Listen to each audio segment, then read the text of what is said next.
if we're wrong. I mean, there's no take back. I've been through this before. Yeah. Well, which way did it go, George? Which way did it go? Hello, welcome to Steelers Sanctuary Draft Profiles, and we're going to look at Omarion Hampton today. Also, just some news at 5 o'clock today. Dave and I are going to be doing our first draft preview podcast. We're going to unveil our Big Ten boards for who the Steelers should draft, not necessarily the best 10 players in the draft, but our rankings of who the top 10 players the Steelers should target over the first 2 days of the draft. We're also going to take a look at Daniel Jeremiah's new top 50 and, fingers crossed, maybe talk about some Steelers free agent news before it happens at 5 o'clock. But that being said, let's get on with it. Let's talk about Omarion Hampton. First of all, if you watch this kid's tape, we'll talk about the measurables first. He's 6 feet tall, 221 pounds, ran a faster than expected 40 time at 4.46, and his shuttle time was good. It was among the top 10 in running backs at the combine, faster than Basel Tutin's, which is surprising is based on how fast he ran, but it still was 9th overall. Overall, though, from a testing standpoint, he did test 4th overall amongst all the running backs. What's interesting when you watch this kid on tape is that you think you're looking at Najee Harris, but a faster version of Najee Harris.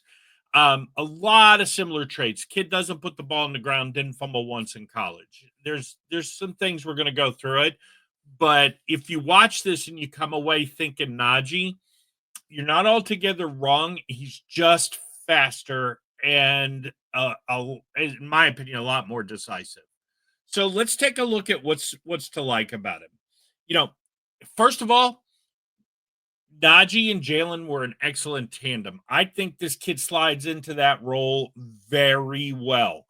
This is a guy who, like Jalen, would have home run hitter potential. Is he the fastest back in the draft? No. But with his size, he's got above average speed, and that's a good thing after watching Najee the last couple of years when he breaks the line and bursts. And even if you go back to his college days, it's no secret. He only had 2 40-yard runs in his entire career at Alabama and Pittsburgh combined, and both of those runs were behind the Alabama offensive line. He never had a 40-yard run for the Steelers. So, and right away, this kid had a 50-yard run last season for North Carolina. He's got outstanding production. And the reason I'm pointing this out, and just like Ashton Genty, when we looked at him, he's got 3,200 yards and 30 touchdowns over 2 seasons. The reason I'm pointing this out to you is because last season, he played with Drake May. Not the one that just passed, but the one before. And he still ran for over 1,500 yards, and he still put up 30 touchdowns. This year, with a little bit different quarterback, puts up 1,600 yards, still puts up 15 touchdowns. North Carolina is more of a balanced pro offense than Boise State. So this kid can do it with less touches. He only carried the ball 280 times. He's also got pretty good hands. The one thing you notice about him, too, one of the knocks on Najee is when people penetrated, he had to bully his way back to the line. Hampton is capable of that. He's a violent runner, but he's got a great lateral jump cut to jump away from people. And because he's faster and more agile, when he does that, he's generally jumping to a place where he can then accelerate forward. He is a violent runner, though. Don't make any mistake about it. He may not be quite as violent as Najee, but he runs with force. If he needs a yard, he gets a yard. And no fumbles on 600 carries, like I said before, but when kind of like Jalen, he picks a hole where the play is supposed to go, and he runs there, which honestly is kind of the thing from a downside perspective. So if it's not there and he tries to bounce to the outside, even though he's faster, he can occasionally struggle with that. This is not the guy you want to run the toss to. I mean, he's fast enough where he could take the toss if it's designed and go. That's fine. But if it's hey, I'm supposed to, go between the guard and the tackle, and and it's plugged and he bounces to the outside, defenses, if you string him out, and it's not unique to Hampton, if you string the running back out, a lot of times he's going to go basically nowhere. He's not going to lose a ton of yards, but he's not going to get you a ton of yards either. And again, kind of like what we love about Jalen is when he hits the hole, boom, he's gone. But when he hits the hole and people are there to stop him, it goes nowhere. It looks great that he ran into the line as fast as he can, but he only gets a yard. So there is some of that with Hampton, which is, again, why they're similar backs, so they're a good tandem.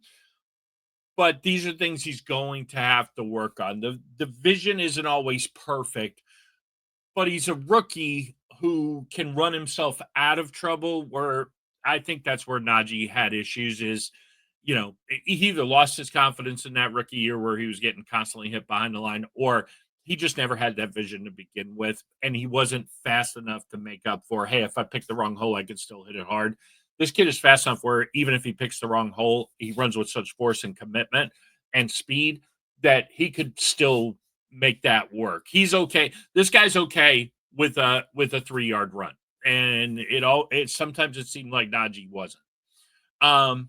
That being said, too, kind of like Genty, that decisiveness is really good, but at the pro level, you do need to let your blocks develop.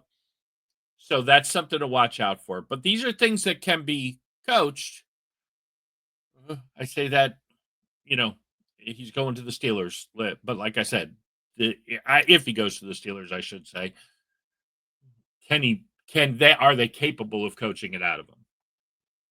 So what's the verdict on Omarion Hampton? Just like I said yesterday with Genty, the Steelers have a history of straying away from positions that burn them in the first round.